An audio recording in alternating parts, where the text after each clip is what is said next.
Hello बच्चों, कैसे हो? आपका स्वागत है त्रिपान स्टडी सेंटर में। आज जो हम यहाँ करने जा रहे हैं क्लास 10वीं सीबीएसई एनसीईआरटी के सामाजिक विज्ञान यानी सोशल साइंस का जो है हम यहाँ पर पेपरों का अध्ययन करेंगे विस्तार पूर्वक। यहाँ पर पेपरों के अंतर्गत जो होगा एमसीक्यू भी होगा आपके समक्ष, क्वेश्चन आंसर भी होंगे जो बोर्ड एग्जाम के लिए काफ़ी महत्वपूर्ण रहेगा। और सबसे महत्वपूर्ण बात ये रहेगा कि इसमें हिंदी इंग्लिश दोनों ही माध्यम में आपको यहाँ पर समझाया जाएगा, जो कि और भी महत्वपूर्ण बन जाता है। और सबसे महत्वपूर्ण बात है कि यहाँ पर शब्द ही आपको नजर आएंगे जिसको आप लिख के भी समझ सकते हो और एनालाइज भी कर सकते हो। कि शहरी क्षेत्र में एक श्रमिक जो एक छोटी सी फैक्ट्री में काम कर रहा था, उसको मजदूरी ठीक से नहीं दी गई थी। उसे खराब कामकाजी परिस्थिति में जो है अतिरिक्त घंटे काम कराने के लिए मजबूर किया गया था और नौकरी की कोई सुरक्षा भी नहीं थी। हाल ही में उसने अपनी नौकरी खो दी थी और नौकरी कि एक और पशु काट में बिजली का सामान बेचते हुए पाया गया। असंगठित क्षेत्रों में काम करने वाले श्रमिकों की सुरक्षा में सरकार की भूमिका का विश्लेषण करें। देखिए, क्वेश्चन बेशकली बड़ा है, लेकिन यहाँ पर आपको पता है सीबीएसई इसी प्रकार के क्वेश्चन पूछेगा। यहाँ पर क्वेश्चन बिल्कुल ही साफ शब्दों में है कि असंगठित क्षेत्रों में काम करने वाले श्रमिकों की सुरक्षा में सरकार ने कौन कौन से रूल रेगुलेशन लगाए हैं, उस पर आपको एनालाइज करना है। क्योंकि आज बहुत से छोटे छोटे जो है कारखाने हैं जहां पर और फैक्ट्रियां हैं, वहां पर जो है श्रमिकों की सुरक्षा मुहैया नहीं हो रही है। उनको जितना काम के लिए मजदूरी दी जाती है उसे कई अधिक घंटे काम करवाए जाते हैं और जब समय पड़ती है तो उनको काम से मुक्ति भी दे दी जाती है, यानी छटनी भी की जाती है। तो ये प्राइवेट सेक्टर का सबसे बड़ा जो है कुनीति है, जिनके कारण मजदूरों के कई बार जो है भूखमरी का शिकार होना पड़ता है। लेकिन सरकार इसके अंतर्गत कई रूल रेगुलेशन बनाए हैं कि कोई भी व्यक्ति को ऐसे ही काम से निकाला नहीं जा सकता। काम से निकालने के लिए उनको कुछ बातों को फॉर्मुलेशन करने पड़ते हैं। तो ये बहुत सी बातें होती है जो सरकार ने छोटे छोटे फैक्ट्रियों पर लगाई है, लेकिन देखा जाए तो ये सिर्फ कागजी बातें रह जाती है। लेकिन इसमें जो है श्रमिकों की सुरक्षा के लिए कोई भी जो है बात यहाँ पर सत्य सिद्ध नहीं होती है। इसलिए एग्जामिनर ने यहाँ साफ शब्द में क्वेश्चन पूछ लिया है।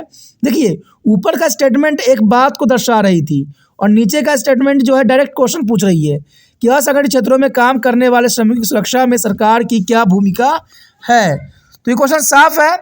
चलिए अब इसको आंसर का भी हम जो है मुहैया करें और देखें कि आखिर आंसर किस बात की तरफ जो इशारा करता है और भारत सरकार ने जो है श्रमिकों की कौन कौन सी सुविधाएं प्रोवाइड किया हुआ है।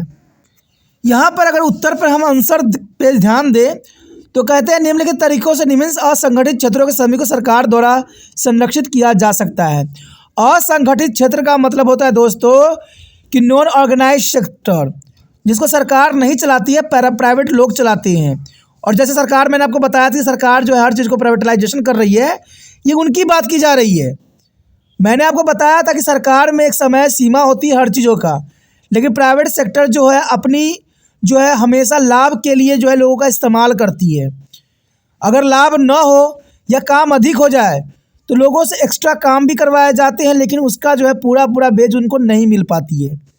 और ये सब प्राइवेट सेक्टर के कारण हुआ है। भारत में जिस प्रकार से सभी चीज़ों को प्राइवेटाइजेशन की जा रही है, इस तरह की समस्या होना अब साधारण बात रह जाएगी।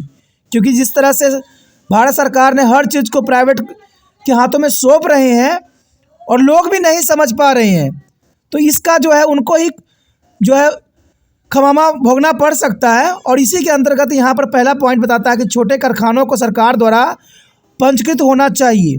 ये तो बात सबसे इम्पोर्टेंट है कि अगर कोई भी कारखाने खोले जाते हैं तो सरकार के द्वारा रजिस्ट्रेशन करवाना जरूरी है कि सरकार से आपको रजिस्ट्रेशन यानी पंजीकृत कराना जरूरी है। और इसके नियम और विनियम का भी पालन करना होगा जो सरकार आपको मुहैया कराती है। जो विभिन्न कानून जैसे कि फैक्ट्री अधिनियम, न्यूनतम मजदूरी अधिनियम, ग्रेजुएटी भुगतान अधिनियम, दुकान और प्रतिष्ठान अधिनियम आदि में दिए गए हैं।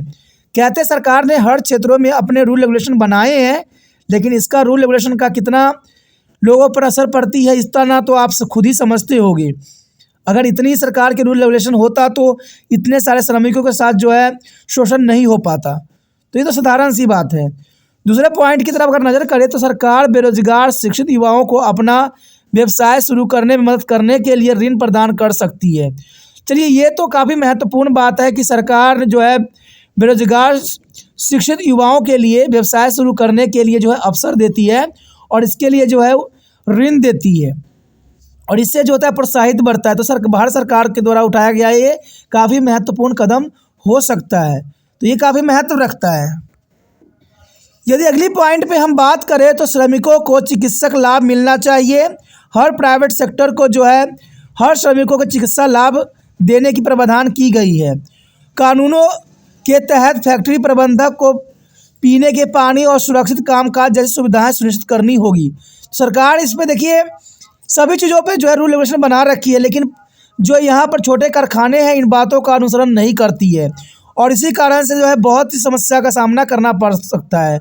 तो ये क्वेश्चन देखा जाए तो एग्ज़ाम व्यू से महत्वपूर्ण रहता है कि सरकार ने जो है श्रमिकों की सुरक्षा के लिए कौन से रूल रेगुलेशन बनाए हैं, तो ये काफ़ी महत्व क्वेश्चन रखता है। तो इसी के साथ हमारा क्वेश्चन ख़त्म हो जाता है जो काफ़ी महत्वपूर्ण था। अगर समझ में आपको आया, अच्छा लगता है तो जनरल सी बात है इस चैनल को जो है सब्सक्राइब करके मोबाइल में सेव भी कीजिए और जितना हो सके इस वीडियो को शेयर कीजिए, क्योंकि शेयर ही दूसरे बच्चों का केयर है। पहली बार मेरे चैनल पे आए हो, पहली बार वीडियो देख रहे हो, समझ में आ रहा है, अच्छा लग रहा है, चाहते हो कि और वीडियो आपको इस प्रकार प्राप्त होता रहे, तो सोचना नहीं है, विचार न करना है, चैनल को सब्सक्राइब करके मोबाइल में सेव करना है।